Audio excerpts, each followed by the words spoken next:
ख़वातीन और हज़रात, अस्सलाम वालेकुम। आप देख रहे हैं प्रोग्राम पूरा सच और मैं हूं अहमद अदीदी। आपके साथ एक मरतबा फिर हाजिर हूं और आज इस प्रोग्राम का पार्ट 4 हम देख रहे हैं। ये एक तसलसल के साथ सॉल्यूशन बेस्ड प्रोग्राम है ख़वातीन और हज़रात, जिसको कि बहुत पज़ीराई मिल रही है।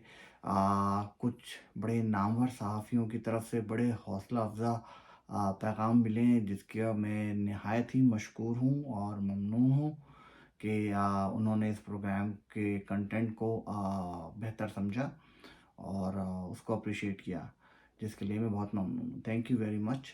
आप तमाम लोगों का ताउन रहेगा तो ये सिलसिला चलता रहेगा। हमने एक छोटा सा चिराग जलाया था और अल्लाह का शुक्र है कि ये पहला प्रोग्राम था पाकिस्तान की तारीख़ में जो कि सॉल्यूशन बेस्ड है सिर्फ़, और इसके ऊपर इसमें और कोई सियासी बातें नहीं हैं। सिर्फ़ पाकिस्तान के मसाइल और उनके हल के ऊपर, सॉल्यूशन के ऊपर हम बात करते हैं। और हमारे एक इस चिराग ने एक और चिराग जलाया और नहायत मसरत की बात है मेरे लिए कि रज़ा रूमी साहब ने भी अपने प्रोग्राम को नया दौर में सॉल्यूशन बेस्ड प्रोग्राम बना के अब शुरू किया है और वो भी जो है वो पाकिस्तान के मसाइल और उनके हल के ऊपर सिर्फ सॉल्यूशन बेस्ड प्रोग्राम कर रहे हैं, जो कि एक बेहतरीन इब्तिदा है। तो इसी तरह से चिराग जलेगा तो रोशनी होगी। हम सब ने अपने हिस्से का चिराग जलाना है और यही कोशिश अदना सी हम भी यहाँ पर कर रहे हैं। तो हम इस सिलसिले के आज के प्रोग्राम में जो मेजर रिफ़ॉर्म के ऊपर हम आज बात करेंगे, वो है हमारे मुल्क का सबसे बड़ा मसला है, वो है इकोनॉमिक रिफ़ॉर्म्स। सबसे पहले तो हम जहाँ तक पहुँचे थे लास्ट प्रोग्राम के बाद, अगर हम उसकी कंटिन्यूएशन में देखें तो हमने डिस्कस किया था कि आखिर कैसे हम वो इनक्रोच्ड एरिया जो कि इस्टेब्लिशमेंट पॉलिटिशियन से ले चुकी है और पॉलिटिशियन और इस्टेब्लिशमेंट मिलकर स्टेटस को कायम रखे हुए हैं, हम आखिर इसमें कैसे तब्दीली ला सकते हैं। तो हमारी जो सिविल सोसाइटी है उसमें क्या रोल प्ले करेगी, कैसे करेगी, और वो एआई की पूरी रिसर्च के साथ हमने वो प्रोग्राम किया था। उम्मीद है कि आप लोगों को पसंद आया होगा। उस प्रोग्राम को ज़रूर देखिए। ये उसी तसलसल की एक नेक्स्ट एपिसोड है और इसमें हम बात कर रहे हैं कि अगर हम तमाम लोग जो भी स्टेक होल्डर हैं एक प्लेटफॉर्म पर आ जाते हैं और उस प्लेटफॉर्म पे आ जाने के बाद हम जो पाकिस्तान की रिक्वायर्ड स्ट्रक्चरल रिफॉर्म्स हैं उसकी तरफ आगे बढ़ते हैं, तो वो कौन कौन सी स्ट्रक्चरल रिफॉर्म्स हैं इस वक्त पाकिस्तान को जो चाहिए, मैं उसको नेम कर देता हूँ। हम हर एपिसोड एक स्ट्रक्चरल रिफॉर्म्स पे करेंगे और उसके ऊपर बात करेंगे। तो आज मैं आपको लिस्ट करता हूँ उसके ऊपर, उसके ऊपर हम और बात करेंगे इकोनॉमिक रिफॉर्म्स के ऊपर। तो सबसे पहले तो हमें जो रिफॉर्म्स चाहिए इस मुल्क में, उसमें जो भी इंस्टीट्यूशन पावरफुल हम बनाएं, वो इंस्टीट्यूशन जो है वो अथॉरिटी उसके पास होनी चाहिए। वो अथॉरिटी डुप्लीकेटेड नहीं होनी चाहिए, यानी कोई भी इंस्टीट्यूशन जो जिसको हम रिफॉर्म करें उसके अंदर जिसको भी हम अथॉरिटी दें उसको अकाउंटेबल भी बनाएं। ठीक है। और उसके लिए सबसे पहले हमें स्टार्ट करना है, वो डिफरेंट लेवल ऑफ गवर्नेंस होगी।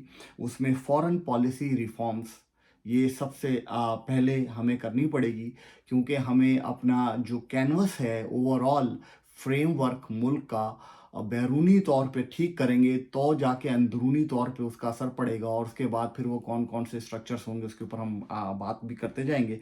फिर हमारे पास फॉरेन पॉलिसी के बाद हमारे पास अपने मुल्क के अंदर जो जुडिशल रिफॉर्म है, हमारा जस्टिस सिस्टम है, वो बहुत ही इंटीग्रल है इस पूरे कैनवस के अंदर के जिसमें हमें रिफॉर्म्स चाहिए।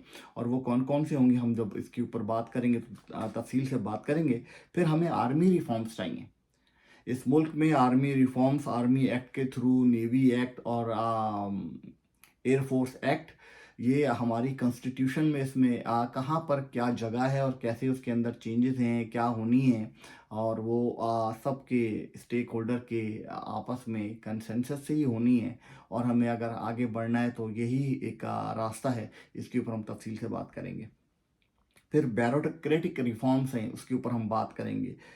पुलिस रिफॉर्म्स अगेन हमारी सोसाइटी के लिए कितना इंटीग्रल है, इसके ऊपर जितनी भी बात की जाए कम है। तो हम पूरी तफसील से आएंगे और उसके ऊपर बात करेंगे कि आया वो कौन कौन सी रिफॉर्म हो सकती हैं जिससे कि ओवरऑल हमारी सोसाइटी में जो भी मामलात हैं और जो भी लॉलेसनेस है उसको कैसे दूर किया जा सकता है। वो सिंपल सिंपल स्टेप्स हैं, उसको उठाया जाए तो उसके ऊपर काम हो सकता है। अच्छा जी, उसके बाद फिर हमें जितने भी डेमोक्रेटिक रिफॉर्म्स हैं करने के लिए पार्लियामेंट में, फेडरल गवर्नमेंट के अंदर हमारे पास, प्रोविंशियल गवर्नमेंट के अंदर हमारे पास, सेनेट के अंदर, उसको तो ख़त्म ही करने की ज़रूरत है। उसके ऊपर हम बात करेंगे जब हम वहाँ पर आएंगे। तो उसके बाद हम बात करेंगे हमारे डेमोक्रेटिक रिफॉर्म्स कौन कौन सी चाहिए, हमारे स्ट्रक्चर में कहाँ कहाँ खराबियाँ हैं और जिसकी वजह से हम आज यहाँ पहुँचे हैं 75 सालों में। लोकल बॉडीज के रिफॉर्म्स और वो उस तक जो है वो पावर शिफ्ट करनी है वो कैसे होगी, उसके ऊपर भी हम तफसील से बात करेंगे। लैंड रिफॉर्म्स इस मुल्क में होनी है, बहुत ज़रूरी है। ये हो जानी चाहिए थी इंडिपेंडेंस के टाइम पे जब इंडिया ने कर दी थी। हमने आज तक नहीं की है कि वही जागीरदाराना निज़ाम इस मुल्क को खाए जा रहा है और हम इसको पाले जा रहे हैं। तो ये बहुत ज़रूरत है इसके ऊपर। इकोनॉमिक रिफॉर्म पे तो आज हम बात कर ही रहे हैं और उसके ऊपर बड़ी तफसील से बात होगी। आज आपको बड़े आसान अंदाज में हमारे इकोनॉमिक इश्यूज़ को हाईलाइट करके उसका हल सिंपल तरीके से दिया जाएगा। क्योंकि हमारे जितने इकोनॉमिक्स हमारे प्रोग्राम में आते हैं, जितने टीवी शोज़ में आते हैं, वो जो भी इकोनॉमिक जारगन्स यूज़ करते हैं वो आम आवाम के लिए नामुमकिन है कि वो उन टर्मिनोलॉजीज़ को समझ सकें, उस बात को समझ सकें। तो वो बहुत मुश्किल हो जाता है। जिसका ये सब्जेक्ट नहीं है, मैं कोशिश करूँगा कि उसको बहुत आम फहम अंदाज में समझा दिया जाए ताकि बात समझ में आए कि हम कहाँ खड़े हैं और हमारा अगर आगे का सफ़र हमें कामयाबी से करना है तो वो कौन सा रास्ता होगा। उसके ऊपर बात करते हैं। एजुकेशनल रिफॉर्म, इसके लिए हम एक अलग से एपिसोड करेंगे, पूरा प्रोग्राम करेंगे, उसमें बताएंगे कि हमारे ये क्या मसाइल हैं, उसके ऊपर बात होगी। हेल्थ केयर के ऊपर बात होगी, हेल्थ केयर रिफॉर्म हमारे यहाँ बहुत ज़रूरी है वो। और सोशल रिफॉर्म्स में मीडिया का क्या रोल होगा, मीडिया के अंदर क्या रिफॉर्म्स की ज़रूरत है, इन तमाम चीज़ों के ऊपर हम बात करेंगे। तो आज सबसे पहले हम बात करते हैं इकोनॉमिक रिफॉर्म्स की। तो सबसे पहले तो हमें ये समझना पड़ेगा कि हमारा मसला आखिर है क्या। हमारी इकॉनमी पिछले 75 सालों से दो कदम आगे और दो कदम पीछे क्यों जाती है, इसके इसके मसाइल क्या हैं।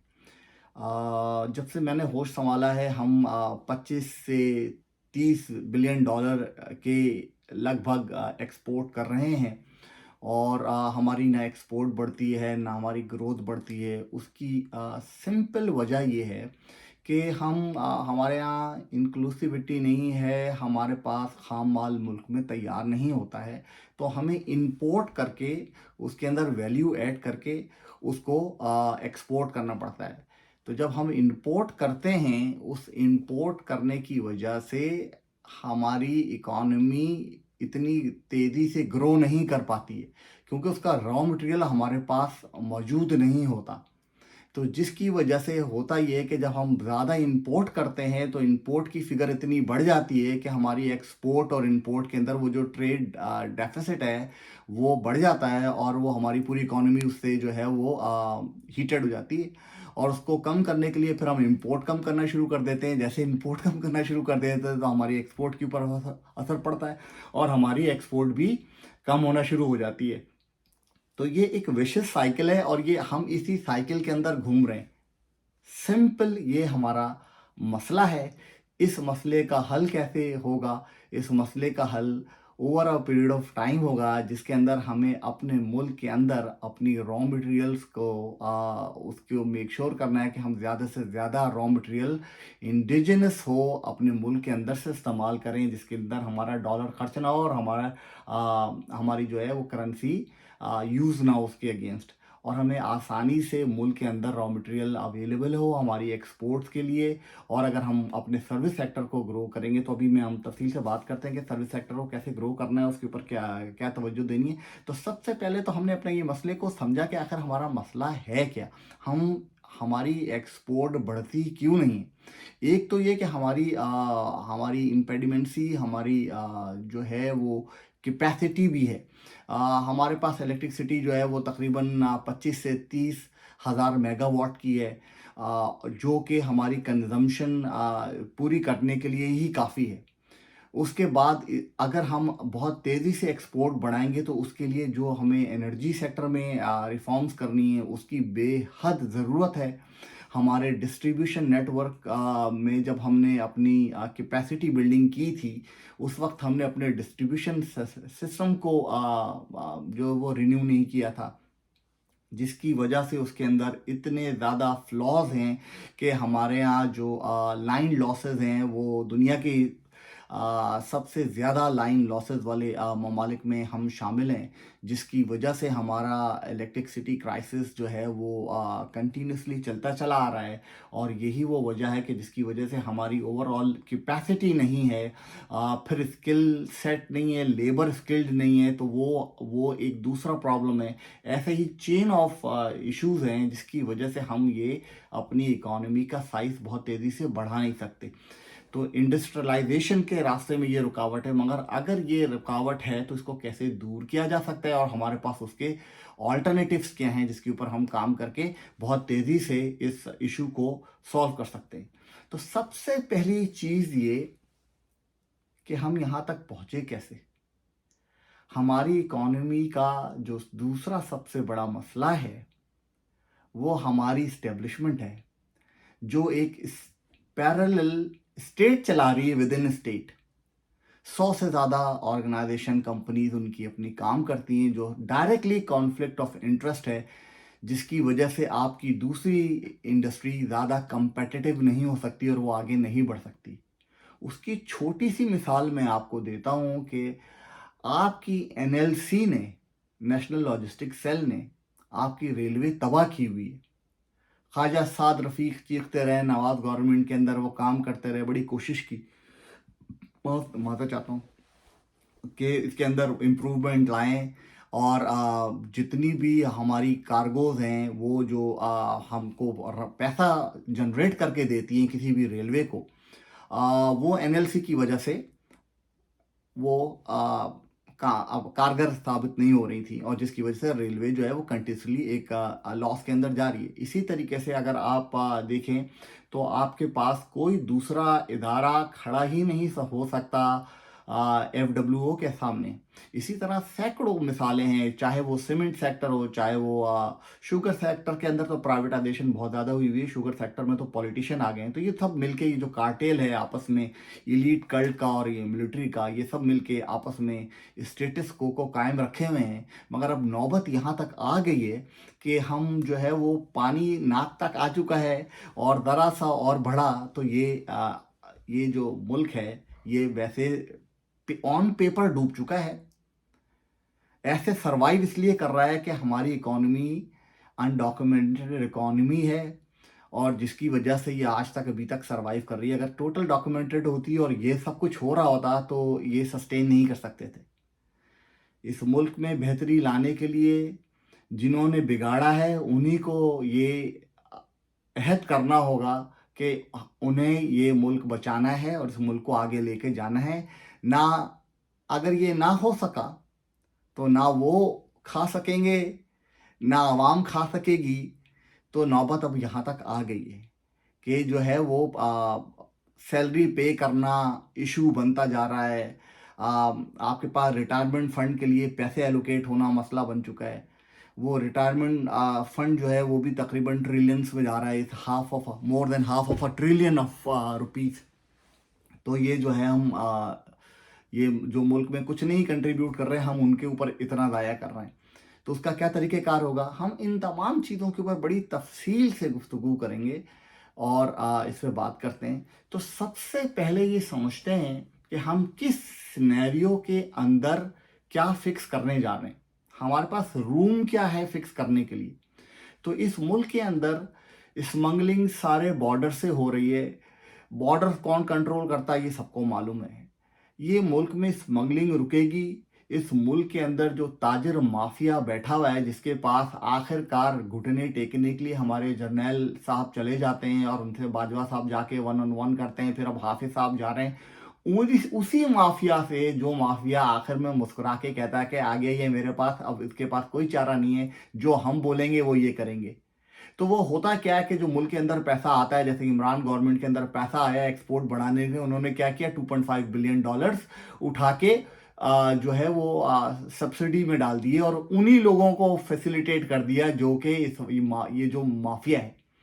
तो ये कैसे इससे निकला जाएगा, इस कार्टेल से कैसे निकला जाएगा, हम इन्हीं चीज़ों के ऊपर बात करेंगे, तफसील से बात करते हैं। तो पहले कदम के तौर पे हम ये अस्यूम कर रहे हैं कि हमारी इलीट ये मान गई है कि इस मुल्क के अंदर वो स्मगलिंग को कंप्लीटली रोकेगी और मुल्क के अंदर जितनी भी इकॉनमी जो चल रही है उस सबको डॉक्यूमेंट करेगी। तो 100% डॉक्यूमेंटेड इकॉनमी जिस वक्त वो करने का फैसला कर लेगी और मुल्क के अंदर स्मगलिंग को रोकने का फैसला कर लेगी और स्टेट के साथ एक पैरेलल स्टेट चला के कॉन्फ्लिक्ट ऑफ इंटरेस्ट में नहीं जाएगी, तो हम दूसरी तरफ अब आते हैं कि आया अगर हम इन सारी चीज़ों को गिवन मान लेते हैं कि जी ये चीज़ें हो गई हैं, अगर ये चीज़ें हो गई हैं तो दूसरे तौर पे अब हम देखते हैं कि हम कहाँ खड़े हुए हैं और हमारे साथ हो क्या रहा है। तो सबसे पहले हम अपनी फिगर्स देखते हैं, जो कि बड़ी बड़ी फिगर्स हैं हमारे एक्सपेंडिचर की, कि हमारे पास से क्या चीज़ जा रही है, क्या चीज़ आ रही है, क्या एक्सपेंडिचर हो रहे हैं।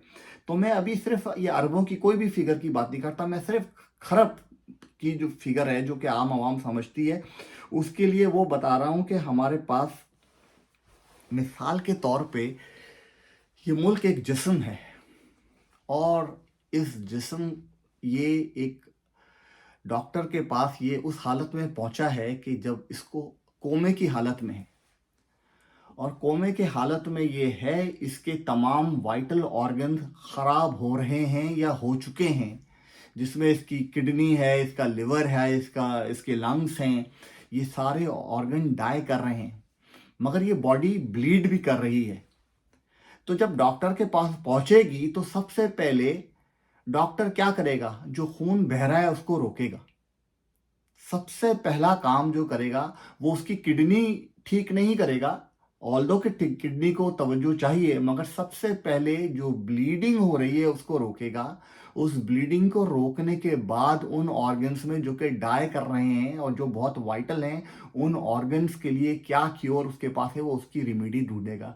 इसी तरह इकोनॉमिक्स भी जब पूरे मुल्क की इकोनॉमी को देख रहा होता है तो वो सबसे पहले ये देखता है कि हमें हमारी ब्लीडिंग कहाँ पर हो रही है। इस वक्त हमारे पास जो स्टेट ओन इंटरप्राइज है हमारी, वो तकरीबन ऑलमोस्ट अराउंड 2 ट्रिलियन, 2 खरब के करीब नुकसान कर रही है, तकरीबन इस फिगर तक पहुंच गई है हर साल।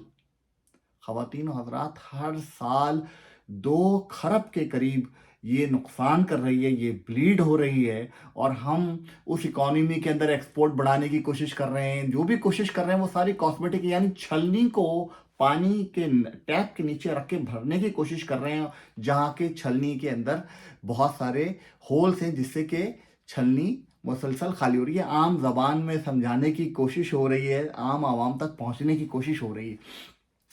तो बेयर विद मी। तो अगेन सर्कुलर डेट हमारा जो है वो 2.5 ट्रिलियन, जो जिसको गर्दिशी कर्जा कहते हैं, जो कि हमारी पेमेंट होती है एक एनर्जी या रिसोर्स को दूसरी एनर्जी से, दूसरी को तीसरी से, यानी हमारी जो भी पूरा साइकिल है पेट्रोलियम इंडस्ट्री का और बाकी सारा इलेक्ट्रिक ग्रिड से लेकर हमारे वापडा से लेकर, ये तमाम जो इदारे हैं एक दूसरे को पेमेंट करते हैं, आपस में इंटरलिंक्ड हैं।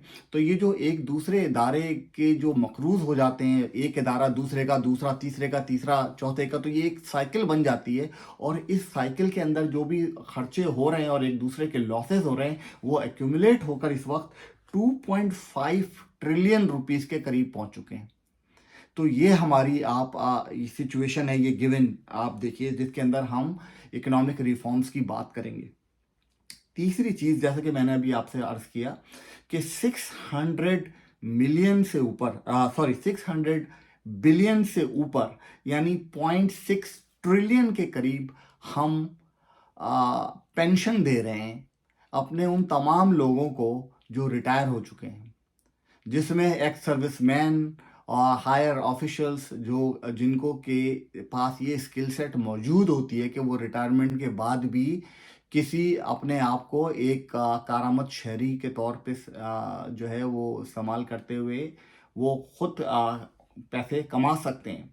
उसके बावजूद उसके ऊपर ये वेस्ट हो रहा है। ये थर्ड वर्ल्ड की इस कंट्री के अंदर क्या हम ये अफोर्ड कर सकते हैं? हम बात करेंगे इसके ऊपर जब हम बात करेंगे कि हमें इंट्रोड्यूस करना चाहिए फ्रीडम 55, यानी 55 साल की उम्र के अंदर हम अपने तमाम सरकारी मुलाजमीन को इनकरेज करेंगे कि वो रिटायरमेंट लें, क्योंकि उन्होंने इतना काम कर लिया होता है 55 के बाद। जो उनके पास सिनर्जाइज नॉलेज होती है उसको यूज़ करके वो इंडिपेंडेंटली कोई अपना जो है वो छोटा कारोबार शुरू कर सकते हैं, कोई और सर्विस प्रोवाइड कर सकते हैं, और वो उनको गोल्डन शेक हैंड के थ्रू लमसम अमाउंट दी जाए, जिससे कि वो अपने उसको अपने बिजनेस में इन्वेस्ट करें, और उसके बाद उनको एक ख़ास मुद्दत तक के लिए, यानी 5 साल तक के लिए रिटायरमेंट के बाद उनको पेंशन दी जाए, और उसके बाद उनका पेंशन ख़त्म कर दी जाए।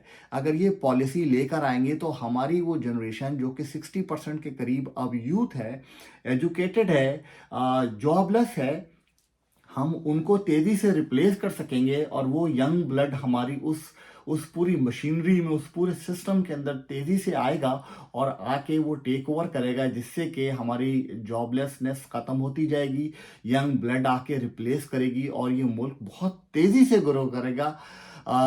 हमें इसके ऊपर हम तफसील से भी इसके ऊपर बात करेंगे इसके बाद। तो हम ये हमारी बेसिक सिचुएशन है जिसके ऊपर हम बात कर रहे हैं।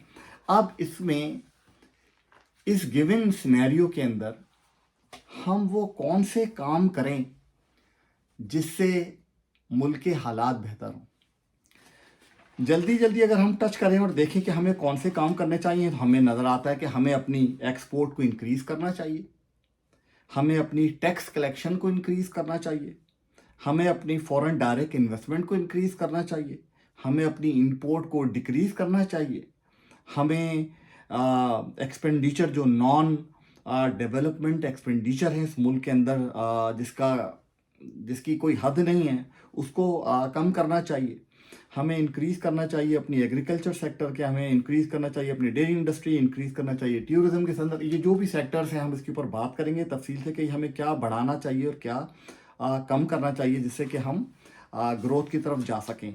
तो सबसे पहले बात शुरू करने से पहले हम ये भी देखेंगे कि इस वक्त ओवरऑल रिसोर्सेस कहाँ और किस तरीके से किस प्रोविंस में कैसे डिस्ट्रीब्यूट हो रहे हैं।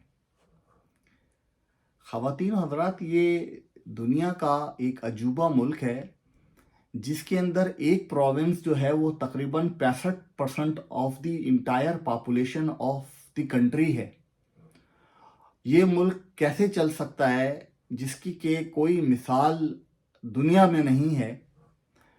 हिंदुस्तान के अंदर पंजाब इससे छोटा था जो कि पंजाब पाकिस्तान के हिस्से में आया।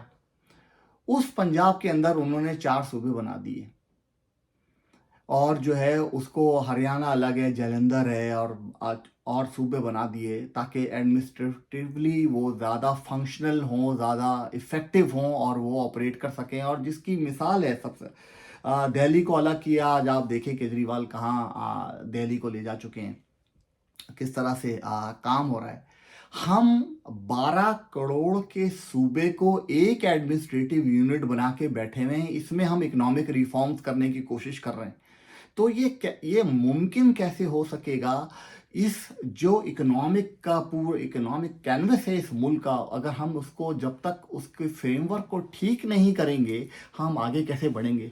हमें ये डिसाइड करना है कि हमें अपने मुल्क के अंदर कम से कम 16-17 सूबे बनाने हैं, 16-17 प्रोविंसेस। पंजाब के अंदर कम से कम 5 से 6 सूबे बनने हैं। जो लोग पोटाहारी बोलते हैं उनके लिए अलग सूबा हो, हिंदको के लिए सूबा हो, डेरा इस्माइल खान का सारा एरिया जो है वो ये एक सूबा हो सकता है, सराइकी बोलने वालों का सूबा होगा, भावलपुर का सूबा, मुल्तान जिस तरह था वो, ये आपने डिसाइड करना है। ये हमने नहीं, हम सजेस्ट करते हैं, आपने इसके ऊपर बैठ के जो लोग का मूवर और शेकर हैं ये सब कुछ करना उन्होंने। हम आइडेंटिफाई कर रहे हैं कि ये नीड है, यही वो रास्ता है जिससे कि आप इस मुल्क को इंसाफ की बुनियादों पे आगे चला सकते हैं। इस वक्त हम जिस आर्मी को पाकिस्तान आर्मी कहते हैं वो असल में पंजाब आर्मी है, जिसके अंदर की टोटल पॉपुलेशन जो है वो उसका 60% से प्लस एक ज़बान बोलने वाला एक सूबे से रहने वाले हैं। दूसरे नंबर पे उस पर खैबर पख्तूनख्वा की प्रेजेंस है। और तीसरे नंबर पे अगर देखा जाए कोई सूबा अगर उसके अंदर है तो वो सारा फ्रंट नॉर्थ का बेल्ट ज़्यादा है बनिस्बत सिंध के, जिसकी पॉपुलेशन बहुत कम है। यानी हमने गिलगित बल्दिस्तान को एक सूबा बना दिया जिसकी के ऑलमोस्ट आबादी 10 लाख की है, जो कि लाहौर के एक छोटे से जो है वो इचरा के इलाके से भी कम है, या कराची के एक छोटे से इलाके औरंगी टाउन की 1/3 है, उसको तो हमने प्रोविंस बना दिया।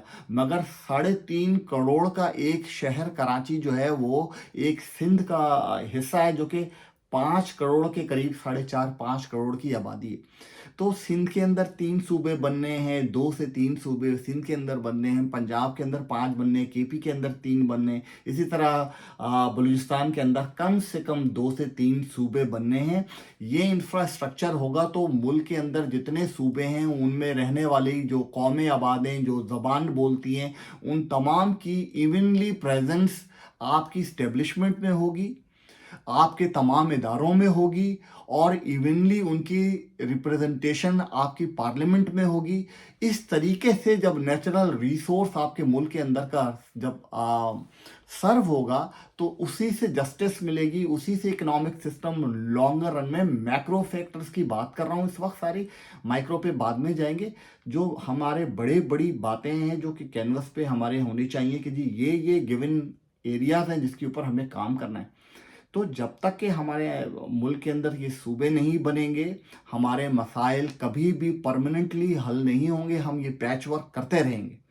तो इसके ऊपर हमें काम करना है। जब ये सारी चीज़ें हो जाएं, आप ये तहिया कर लें कि हमें इसी तरह नहीं ज़िंदा रहना, इस ज़िल्लत के साथ नहीं ज़िंदा रहना जो 70-80 सालों से है, और हमारे बाप के ममालिक कहाँ से कहाँ जा चुके हैं, और किस तरह से किस रेट के ऊपर ग्रो कर रहे हैं। हमारा बाजू टूट जाने के बावजूद हमारा वो बाजू आज कहाँ है, और उसने क्या रिफॉर्म्स किए हैं और कहाँ आ गया, और हम कहाँ खड़े हैं। अगर हमने आज नहीं इस बातों के ऊपर तय किया तो ये ज़िल्लत हमारी ज़िंदगी, ये जो मुकद्दर है हमारा, तो ये इसी तरह से चलता रहेगा। अगर हमने अपनी ज़िंदगी को बदलना है, हमारे अंदर इकोनॉमिक रिफॉर्म्स लानी है, तो सबसे बड़ी फैक्टर इसके अंदर ये होगा कि हमारे मुल्क के अंदर की आधी पॉपुलेशन जिसको हमने नाकारा बनाया हुआ है वो हमारी ख़वातीन हैं। उस विमेन एम्पावरमेंट प्लान के थ्रू, एक मंसूबे के थ्रू उनको वर्कफोर्स का हिस्सा बनाया जाए, उनको स्किल्ड किया जाए, ताकि वो एग्रीकल्चर के सेक्टर में और वो प्रोडक्शन लाइंस के ऊपर इंडस्ट्रियल ग्रोथ के अंदर अपना वाइटल रोल प्ले कर सकें अलॉन्ग साइड विद मैन। तो ये सबसे इम्पॉर्टेंट फैक्टर है अपनी ग्रोथ प्लान के लिए जो कि हमारे पास होना चाहिए। तो हमारे पास रिफॉर्म्स में सबसे इम्पॉर्टेंट चीज़ जो होनी चाहिए वो ये होनी चाहिए कि ब्रिंग विमेन इन इकॉनमी। हम इकॉनमी में ख़वातीन को लेकर आएँ, ये नंबर 1 होना चाहिए। एग्रीकल्चर रिफॉर्म की बात करते हैं तो हमारी एग्रीकल्चर बेस्ड मुल्क थे हम, और इस वक्त हम अपनी ज़रूरत की तमाम खुराक इंपोर्ट कर रहे हैं। हम अपनी ज़रूरत पूरी भी नहीं कर सकते तो हम एक्सपोर्ट क्या करेंगे। तो ये हमारे ज़वाल का एक बहुत बड़ा ज़रिया है। हम चाहे जितनी भी कोशिश कर रहे हैं अपने एक्सपोर्ट को बढ़ाने की, इंडस्ट्रियलाइजेशन टेक्स टाइम। एक छोटी सी छोटी ऑर्गेनाइजेशन को पुट अप करके अगर आप उसको वन विंडो ऑपरेशन के थ्रू भी लेकर आएंगे और उसको फंक्शनल करेंगे तो वो it will take 1 to 2 year time. और आपके पास 1 साल के अंदर एग्रीकल्चर बेस में आपको 2 फसलें मिल जाती हैं, और वो 2 फसलें आप अगर उसकी उसकी यील्ड के ऊपर काम कर लें तो हम अपने तमाम मसाइल का हल सिर्फ एग्रीकल्चर की ग्रोथ से पूरा कर सकते हैं। हमारे मुल्क का टोटल मसला 16 का है। यही हमारा डेफिसिट है।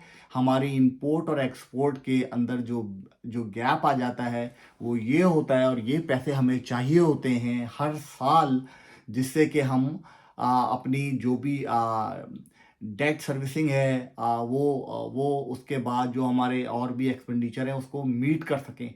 तो जो बेसिकली जो शॉर्टफॉल है वो 12 से 15 बिलियन डॉलर के दरमियान है। तो ये 15 billion dollar, just ball part आप ये फिगर ध्यान में रखें, हमारे तमाम मसाइल का फिलहाल हल 15 बिलियन डॉलर है। इन सिंपल, क्या हम ये 15 बिलियन डॉलर बढ़ा नहीं सकते? क्या हम ये अपनी एक्सपोर्ट 15 बिलियन डॉलर, सिर्फ 15 बिलियन डॉलर से बढ़ा नहीं सकते?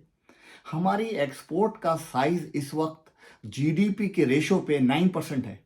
दुनिया के अंदर कौन सा मुल्क होता है वो जो 9% की एक्सपोर्ट के ऊपर जिंदा रह सकता है? हमें कम से कम अपनी एक्सपोर्ट को बढ़ा के अपनी जीडीपी के साइज के 15% पे लाना है।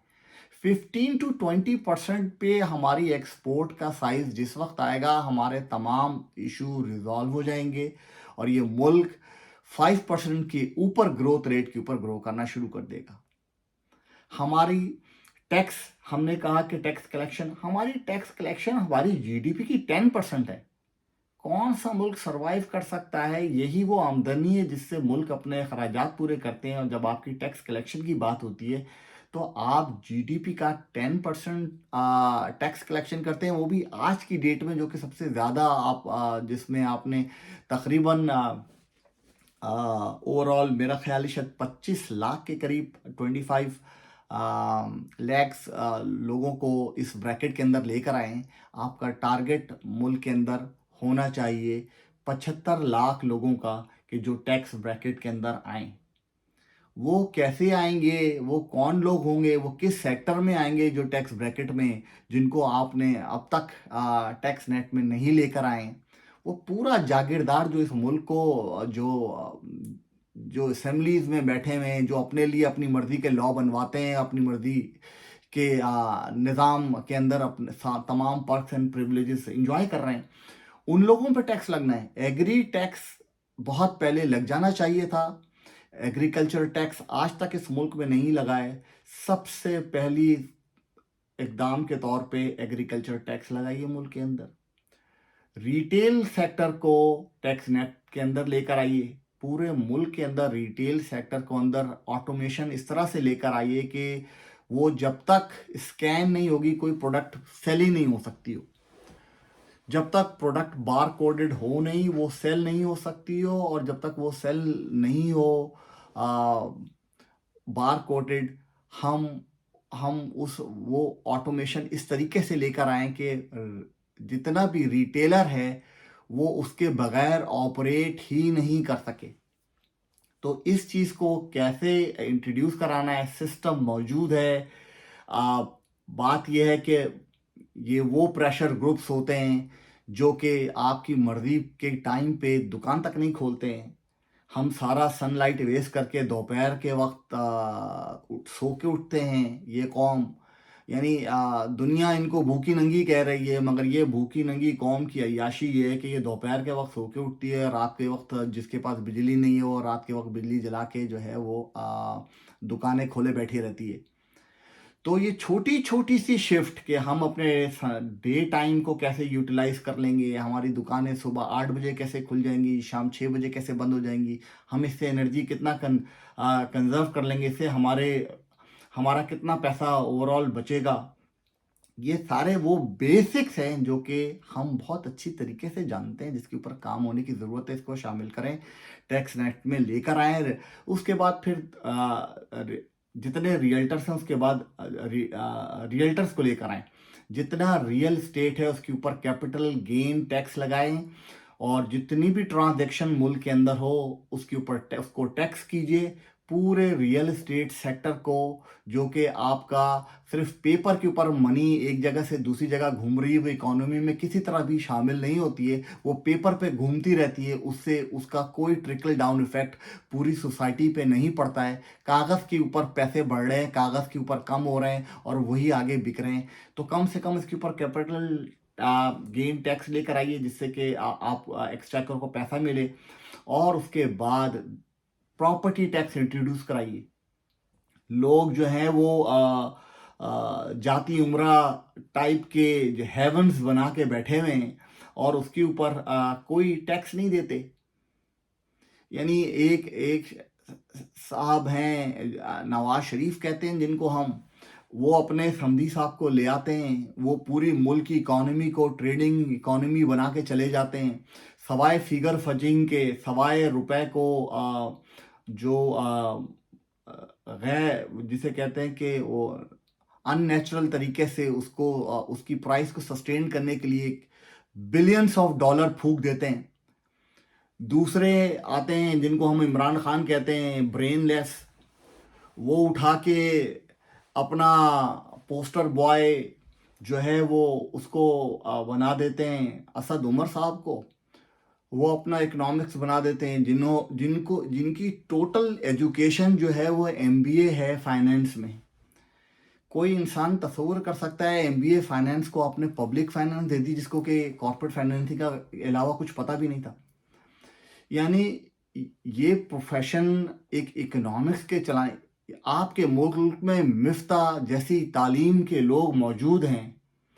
आपके मुल्क में डॉक्टर आयशा गौस पाशा साहब से लेकर आपके पास कैसर बंगाली साहब से लेकर आपके पास कौन नहीं मौजूद जिसने पब्लिक फाइनेंसिंग के अंदर पीएचडी करके रखी हो, जो स्टैनफोर्ड से पढ़े लिखे लोग हों, मगर आपने सबको छोड़कर एक एमबीए फाइनेंस को इकोनॉमी दे दी मुल्क चलाने के लिए, और जिसने वो जो हाल किया वो आपके सामने, जिसको 3 महीने बाद जो है वो निकालना पड़ा मजबूरन। तो मुल्क इन्हीं तरह के लोगों के हाथों में जाता रहा है और उसकी वजह से ये यहाँ तक पहुँच गया है।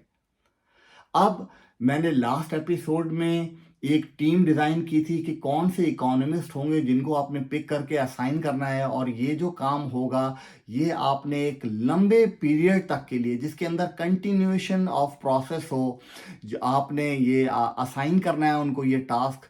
गवर्नमेंट एक टेन्योर के लिए आए वो जाए, जो कंटिन्यूएशन ऑफ इकोनॉमिक्स प्लान हैं वो सस्टेन रहें, उसके लिए हमने प्लान किया था कि हम 10 साल से 15 साल कम से कम मुद्दत के लिए हमारा प्लानिंग कमीशन इसके ऊपर काम करेगा। हम जिसको नॉमिनेट करेंगे वो चार लोगों की ये एक कमेटी फॉर्म होगी, जो एक हमारी एडवाइजरी बोर्ड होगा, जिसको के रन करने के लिए मेरी नज़र में पाकिस्तान में सबसे बेहतर शख्सियत जो है वो कैसर बंगाली साहब हैं, जो इस्टेब्लिशमेंट को बिल्कुल पसंद नहीं है, क्योंकि वो सबसे पहले ये कहते हैं कि जो नॉन कॉम्बैट एक्सपेंडिचर है आर्मी का उसको कट कर दें। अगर वो सिर्फ कट कर दें तो पाकिस्तान के तमाम मसाइल सिर्फ उसी से हल हो जाते हैं। मगर ये बिल्ली के गले में घंटी बांधेगा कौन? तो ये आपने डिसाइड करना है। मुल्क पाकिस्तान तबाह हो चुका है, अब चॉइसेस रही नहीं है। हाफिज साहब ने संजीदगी से कुछ काम कर लेना है तो पॉलिटिकल स्टेक होल्डर्स को साथ मिलाएं, बैठें और इकोनॉमिक एजेंडे के ऊपर बैठें। उसके ऊपर बैठ के सब लोग मिलके उसके सिग्नेटरी बने और उसके ऊपर रिफॉर्म्स जो डिसाइड हों उसके ऊपर काम करें। कम से कम उसको 10 से 15 साल का टाइम दें। 5 साल मिनिमम चाहिए होते हैं एक इकोनॉमिक्स को अपने किसी भी प्लान की एग्जीक्यूशन के बाद उसके रिजल्ट को ग्रो करके रीप आउट करने के लिए। इससे कम मुद्दत में सवाल ही नहीं पैदा होता कि कोई भी इकोनॉमिक्स आपको कोई सोल्यूशन दे सके। इकोनॉमिक सोल्यूशन नहीं होगा, वो पॉलिटिकल सोल्यूशन होंगे, वो पैच वर्क होगा, वो थोड़े से वक्त में आपको बेहतरी नजर आएगी, मगर वो ऑन अ लॉन्गर रन कभी भी आपको इस विशेष साइकिल से बाहर नहीं निकाल सकेगी। तो हमने बात करी कि हमें किन किन चीज़ों के अंदर को हमने टैक्स ब्रैकेट के अंदर लेकर आना है। उसके बाद हमें टैक्स ब्रैकेट के अंदर जिन चीज़ों को लेकर आना है, टैक्स सबसे पहले तो हम ये देख लें कि टैक्स हमारा है कितना इस वक्त। टैक्स इस वक्त हमारे पास तकरीबन 15% ऑफ द इकोनॉमी हमें लेकर आना है। टैक्स ब्रैकेट कम से कम 15 से 17% हमारे पास टैक्स जीडीपी का कलेक्ट हो, तो वो इतनी अमाउंट होगी कि जिससे हमारे एक्सपेंडिचर मीट कर जाएंगे। इस वक्त वो 10% और 10% से थोड़ी सी कम है, जो कि किसी भी थर्ड वर्ल्ड कंट्री में वन ऑफ द लोएस्ट है। हमसे कम शायद मेरा ख्याल अफगानिस्तान होगा जिसका टैक्स रेशियो ये होगा। ठीक है, हमें इसके ऊपर काम करना है।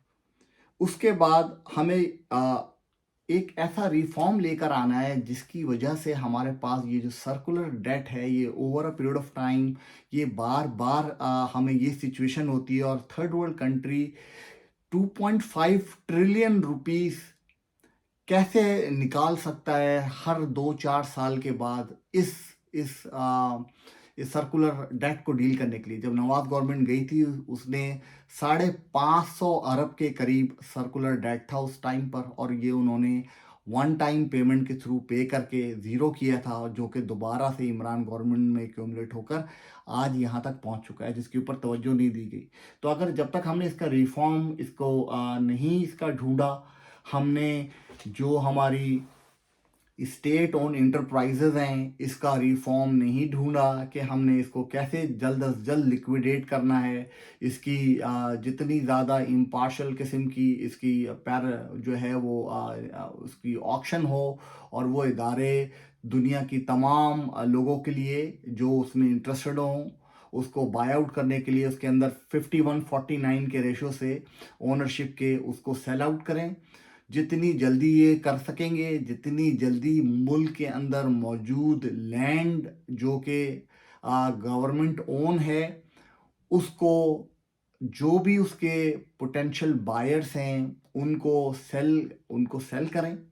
वो आपको इतना रेवेन्यू जनरेट करके देंगी जिससे आपके तमाम एक्सपेंडिचर के इश्यूज, जो इस वक्त हम 1.2% अपनी एजुकेशन पर खर्च कर रहे हैं, हमारे पास सरप्लस इतना होगा कि हम 8 to 10% of our GDP every year हम अपनी हेल्थ और एजुकेशन के ऊपर खर्च कर सकेंगे। उसके बावजूद हमारे पास डेवलपमेंट फंड बहुत बचेगा।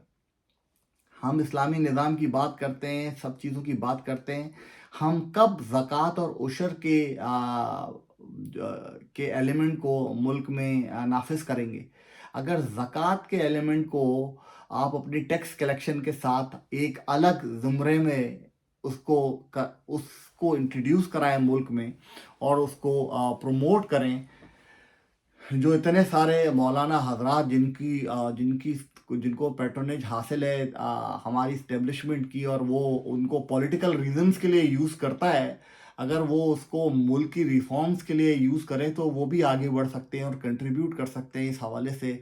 और ज़रात पे उशर होती है, और जो है वो बाकी आप इनकम के ऊपर जो है वो आपकी ज़कात होती है, तो वो आप उसको इंट्रोड्यूस करें। उसके थ्रू हम बिलियंस ऑफ डॉलर का रेवेन्यू मुल्क के अंदर जनरेट कर सकते हैं aside from your tax collection. और इसको सिर्फ आप यूज़ कीजिए अपने तमाम उन डेवलपमेंट प्रोजेक्ट्स के लिए असाइन करें, और वो नज़र आए लोगों को कि लोग इनकरेज हों कि वो देखें कि उनकी ज़कात का पैसा सही हकदार तक पहुंच रहा है, या वो जो हम जिस तरह से बेनज़ीर सपोर्ट प्रोग्राम है उसको ज़कात के पैसों से रन करें। ये स्टेट की रिस्पॉन्सिबिलिटी है कि वो इस जो कि एक बेहतरीन इनिशिएटिव था बेनज़ीर इनकम सपोर्ट। उस प्रोग्राम को और इन्हेंस करें, मगर उसके साथ उसके अंदर कैपेसिटी लोगों को स्किल भी दें, ताकि वो सिर्फ उनको मछली ना दें बल्कि मछली पकड़ना सिखाएं। तो ये इसके ऊपर हम गौर कर सकते हैं। अब जहाँ तक बात रही हमारी एक्सपोर्ट को बढ़ा के हमें अपने इकोनॉमिक इश्यूज को सॉल्व करने की, एक्सपोर्ट के अंदर जितने सेक्टर हमने आइडेंटिफाई किए हैं वो सबके इल्म में हैं। तमाम लोग उस हवाले से कोशिश कर रहे हैं, मगर चूंकि हमारे पास कैपेसिटी का इशू है, हमारी इलेक्ट्रिसिटी जनरेशन इतनी नहीं है कि हम एक्सपोर्ट को बहुत तेज़ी से उसके नंबर्स को बढ़ा सकें। तो उसका ऑल्टरनेटिव आज तक कभी भी पाकिस्तान के मेन स्ट्रीम मीडिया पे कभी भी नहीं किसी ने पेश किया। आज हम अपनी कोशिश कर रहे हैं कि हम सर्विस सेक्टर को पाकिस्तान में कैसे उसको आगे ला सकते हैं, उसके ज़रिए हम अपनी एक्सपोर्ट को बढ़ा सकते हैं। तो मैंने यहाँ पर एक लिस्ट बनाई है और ये 17 सेक्टर्स हैं, 17 सर्विस सेक्टर्स हैं, जिसके अंदर बहुत आसानी से मौजूदा रिसोर्स के अंदर हम अपनी मुल्क के अंदर तरक्की ला सकते हैं। तो उसको मैं जो हाई पोटेंशियल सर्विस सेक्टर है उसको मैं लिस्ट कर रहा हूँ यहाँ पर ख़वातीन आपके लिए। ये आईटी सेक्टर है, जिसके अंदर हम बहुत तेज़ी से अपने गिवन रिसोर्स में तरक्की कर सकते हैं।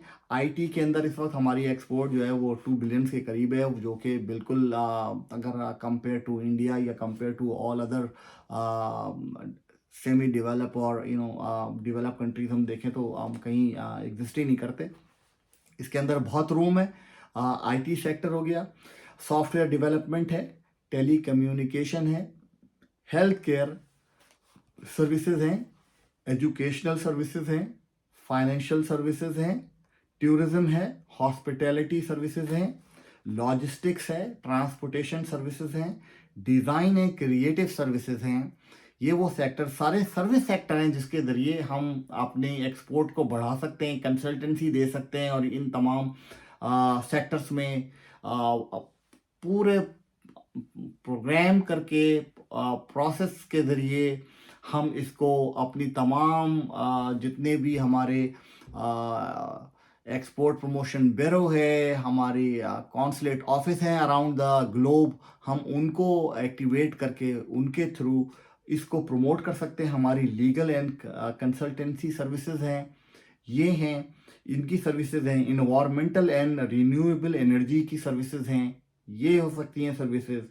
ई कॉमर्स और डिजिटल सर्विसेज हैं, अगेन इस सेक्टर के अंदर बहुत काम हो सकता है। Financial and fintech, financial technology जो प्रोवाइड करने वाली कंपनीज होती हैं, जो सर्विस प्रोवाइड करती हैं, हम उनको आगे लाया जा सकता है।